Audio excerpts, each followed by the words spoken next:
Magandang umaga! Kumusta po? Narito po ulit ang update natin para sa lagay ng ating panahon.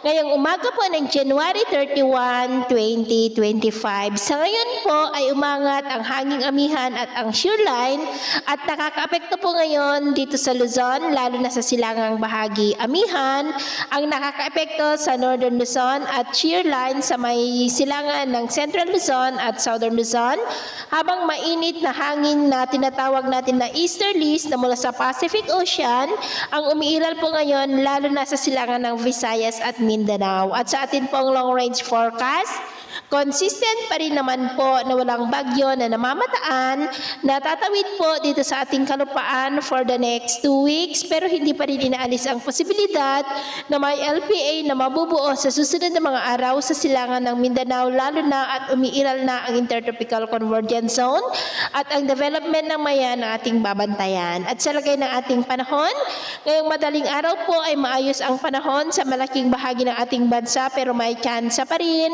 ng cloudy skies with isolated rains, lalo na po sa silangan ng Cagayan Valley, ilang bahagi ng Ifugao, Rizal, Camarines Sur, Legazpi, Sorsogon, Catanduanes, Palawan, Holosulu, Aklan, Northern Negros, Surigao Provinces at Davao Oriental. At mamaya po ay sisikat pa rin ang araw sa malaking bahagi ng ating bansa, pero may chance pa rin ng cloudy skies with isolated rains, lalo na sa silangan ng Cagayan Valley, ilang bahagi ng Cordillera, Infanta, Camarines Sur, Catanduanes, Southern Palawan, Eastern Samar, Surigao Provinces at Holosulu. At mamayang hapon, maayos pa rin ang panahon sa malaking bahagi ng ating bansa, lalo na sa kanlurang bahagi, pero dyan sa silangan ay asahan natin ang cloudy skies with isolated rains, lalo na sa mga lugar na nakaharap sa Pacific Ocean.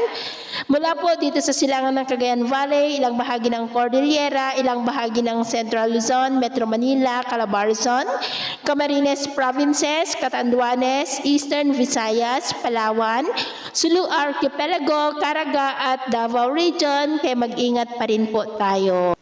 At sa atin naman pong mga baybayin, maalon po ngayon sa mga baybayin ng Northern Seaboard ng Cagayan, Pagudpud Seaboard, Babuyan Island Seaboard, Batanes Seaboard, at buong silangang baybayin ng ating bansa ng mga alon dyan ay posible po na aabot hanggang po sa 1.8 to 4 meters height. Kaya hanggat maaari po ay iwasan na muna natin ang papalaot dyan sa mga may kulay pula para mas makaiwas sa mga sakunang pangkaragatan.